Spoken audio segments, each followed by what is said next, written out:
Good morning. It goes for as long as it goes for, Jake. Ziva, be quiet. Oh my gosh, it's all happening here in the office of Nicola on this very fine Monday morning. It's a little bit cool, actually.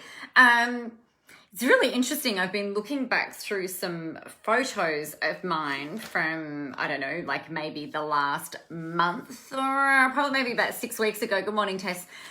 Maybe about 6 weeks ago, and I had all of my lovely eyelashes. So I ordered some magnetic ones. Fuck. Tried them this morning, and we've got a guy that's a gentleman who's helping us do some work on the on our granny flat that we're renovating at the moment. And I think I must have gone out there with like eyelashes like this. It was freaking hilarious. So consequently, they are off, and I don't like the chances of you seeing them in the light of day. Really, really hilarious. Anyway, the best laid plans, right? I've never liked fake eyelashes. I think they don't ever seem to stick to my eyeballs properly. And maybe I just didn't have enough of that magnetic eyeliner on. I don't know. Who the hell knows? Anyway, welcome to Monday. Really excited to talk to you today. Let me know how you're going. Let me know that you can hear me would be really, really amazing. And of course, just share the love as you guys are normally really, really excellent at doing. Hello, Carmen.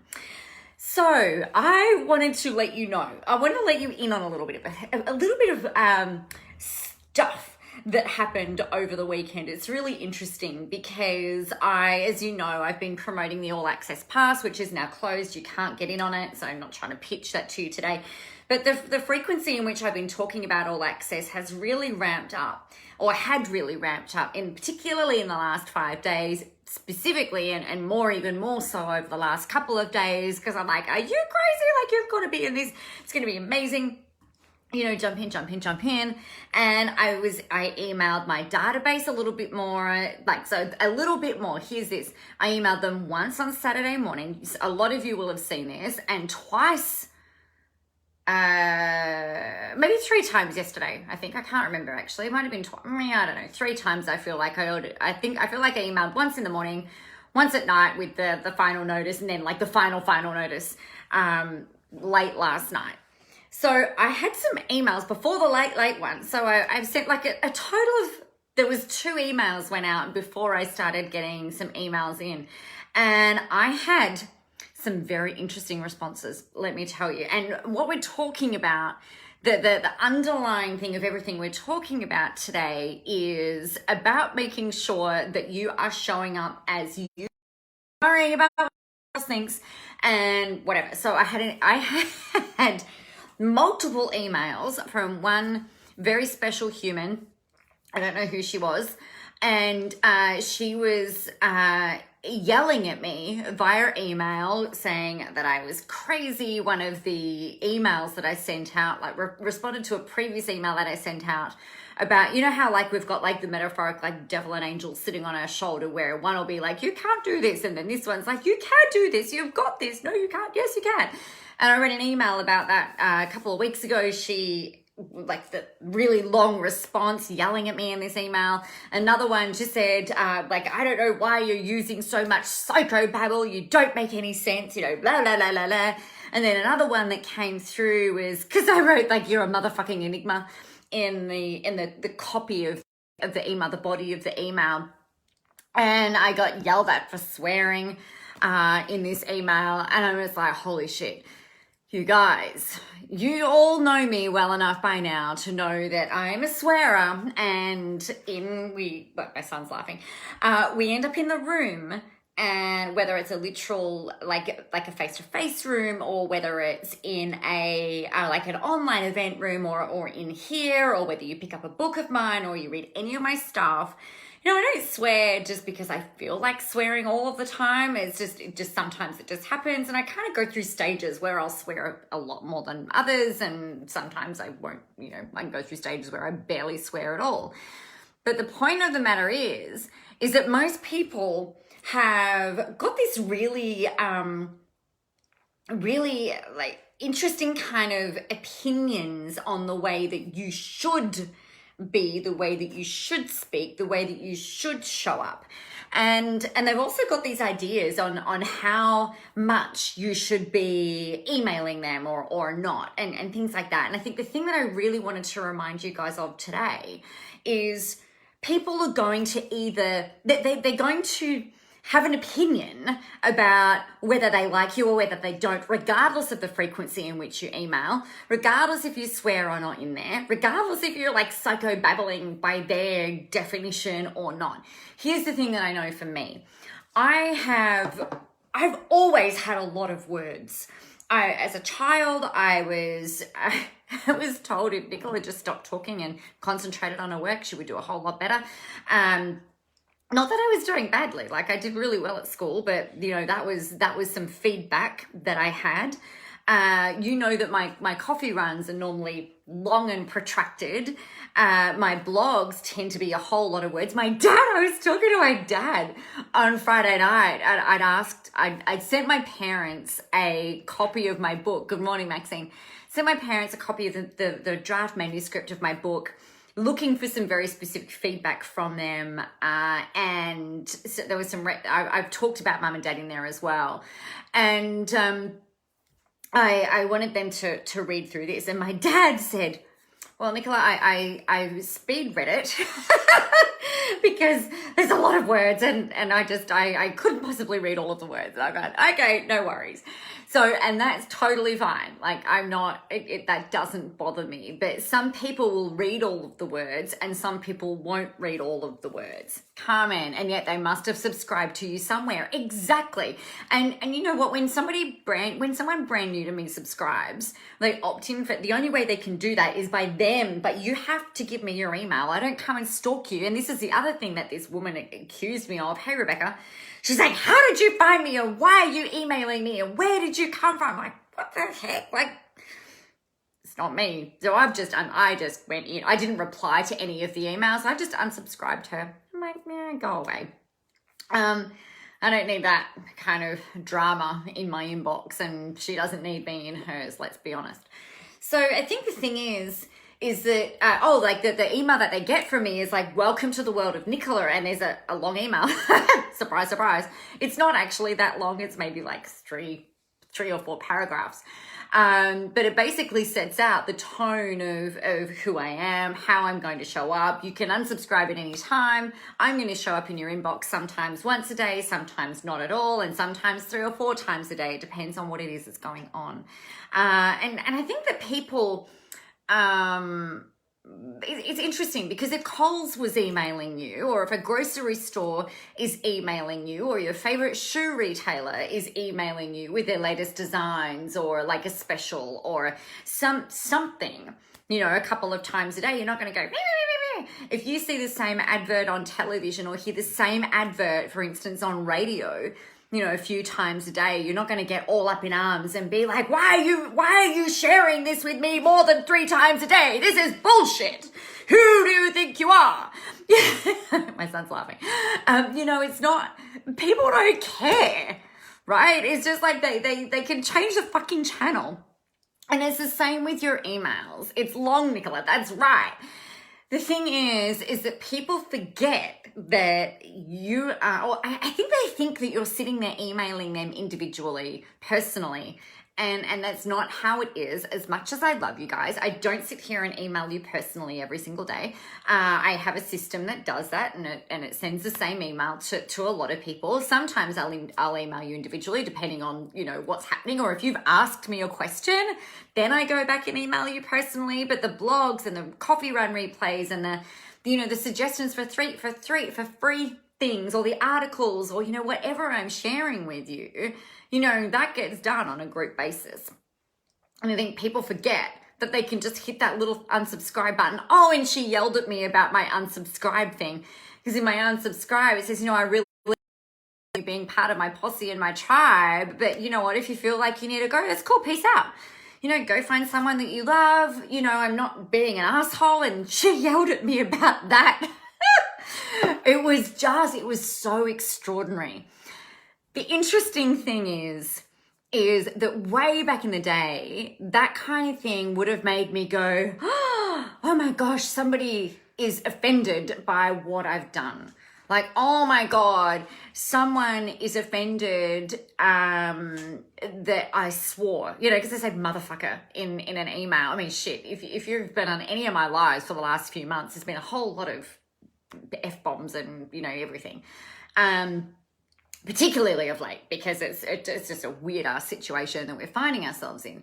But it's just really interesting because, in the past, I might have said, and actually this has happened, in 2010, 2011, when I first started, I was really, everything that I was putting out there, everything that I did, I was really hoping that people would approve of me. And I was really hoping that people would approve of the content that I was putting out there.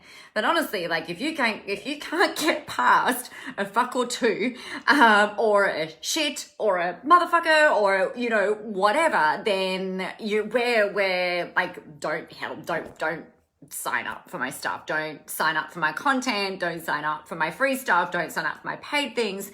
And I guess it's an interesting kind of thing because I do use it sometimes strategically as a way of polarizing people and as a way of sorting people.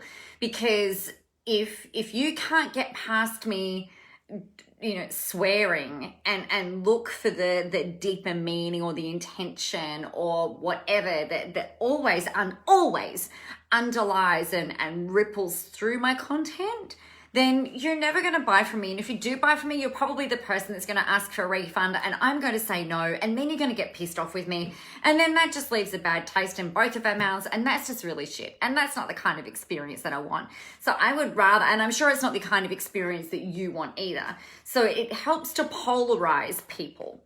So when we're looking at polarization is a marketing tactic and is a niche selection tactic, I suppose, is where you might swear, you might share what you're doing on the weekend, you might be vegan, that will polarize some people, you might be a very happy carnivore, and that will polarize some people. You could be pro-Trump, you could be anti-Trump, you could be pro-Scott Morrison, you could be anti-Scott Morrison, you could be pro-vax, you could be anti-vax.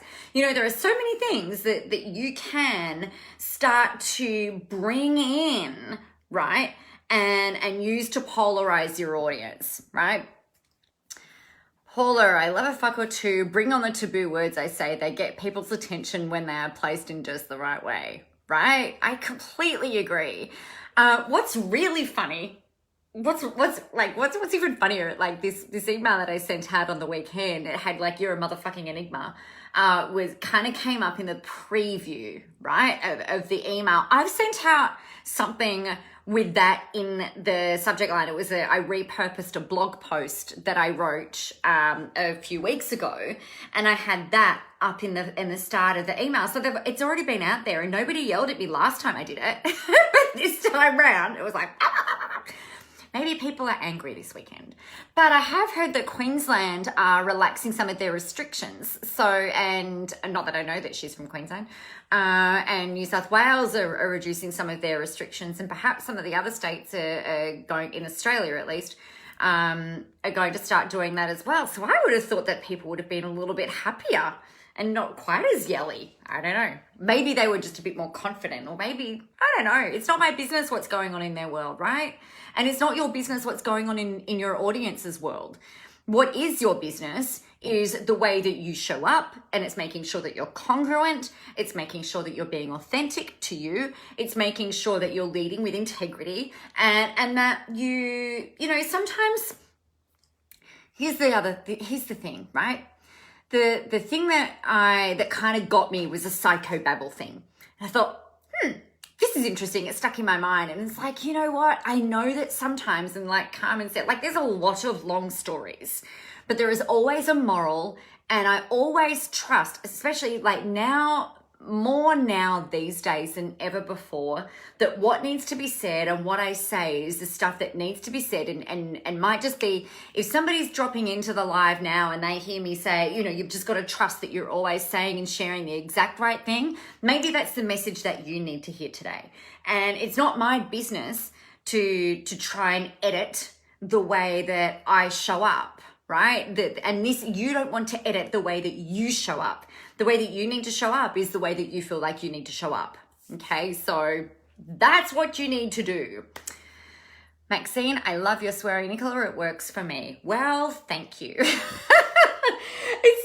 It's so interesting. It's for something. It is just so. I don't know, like common. I don't know, something that is. It's not as taboo as what it used to be. I mean, shit, we've got Mark Manson who wrote a book that's title is The Subtle Art of Not Giving a Fuck. We've got another book like there's books all over the place with swearing now in their titles, right? Unfuck Your Finances, Melissa Brown, great book if you haven't read it. You know, for people to get kind of like hung up and, you know, jump on the high horse about that is kind of a little bit interesting these days. And it's just, you know, not my problem what they think. But it also shows that there's a values mismatch, right? So my values, one of my values is freedom of self-expression.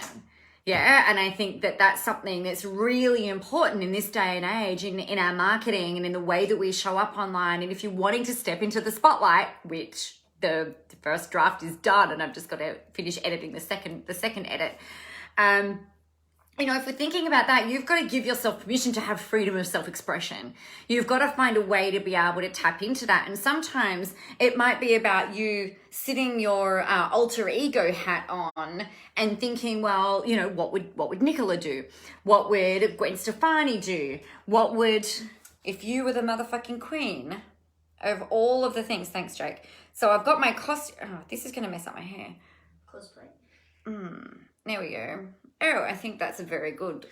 I hope Facebook chooses this as the thumbnail for the video. I bet you it doesn't. So if you are putting your crown on and you are like, well, I am going to say whatever it is that I need. That's going to fall off my head. Hey, Sarah, you know, if you're going to say whatever it is that you need to say, then you have got to trust in your own self-expression. You've got to trust in your own ideas. You've got to trust that the people, your audience, your hot cold clients, the people that you are here to inspire, motivate, change, help, coach, mentor, like whatever, educate, whatever you are here to do, you have got to trust that when you show up as you, they will hear you. They won't just hear the swearing. They won't just hear the stuff that you say, but they will get you at a soul level as well. And that's where the magic happens. So sometimes you need to have a bit of psychobabble. And I'm really happy with that. And I hope that you are as well. So there you go, my friends. Now, I am really excited. I've got my Rebel Squad call in about 40 minutes, and I really can't wait to delivering a bit of a masterclass with them on some different fun things. So I'm excited to do that. Hey, Jeanette, good morning. And then for some of you in Australia who were around in the 90s, you may remember a very fabulous song called You're So Vain that was covered. I am interviewing Adam Thompson of Chocolate Starfish fame this afternoon, so I'm very excited about that. Thank you to Jen for introducing that. That was really amazing. If you guys know of any musicians, higher profile musicians that would be interested and willing to be interviewed by yours truly about it's like really about their mindset. And this is what I want to ripple through into the spotlight. It's really about like, how do they get themselves up and out there? How do they step into that performance version of them and step into the spotlight and really own it? So I'm really curious to hear all of that kind of stuff. So really excited to share that with you when that all happens. But if there's anyone that you can think of, if there's anyone that you can introduce me to that you think would be really cool to interview, please let me know. If you that higher like kind of like known, I suppose, would be really good. All right. Well, I'm going to love you and leave you. We have got before that, we've got on Monday, we start our I'm a Motherfucking Badass. There's lots of swearing today. I'm a Motherfucking Badass, the 30-day challenge that kicks off every morning. We are on at 6 a.m., getting the day set up, sorted, and ready to go so that you can get into action and get things done. Good morning, Mary. So we are doing all of those things. Jake thought he would come around and say hello, but we didn't say hello. He just wanted to be on camera, I think. Are you saying hello to the people? Hello. Homeschooling. I think, yes, anyway, there we go. That is starting on Monday, so I will share the links with you about that a little bit later. But other than that, I am going to set you free because all of my words have officially run out. Most of all, though, you need to be you, right? Be you. Share the stuff that's really important. And sometimes if some people think it's psychobabble, other people will think it's fucking brilliant, and you're not here to please everybody. All right? So get out there, go help some people, have a whole lot of fun doing it, and remember the world is ready for your brand of awesome. I will see you tomorrow, if not before. Mwah! Goodbye.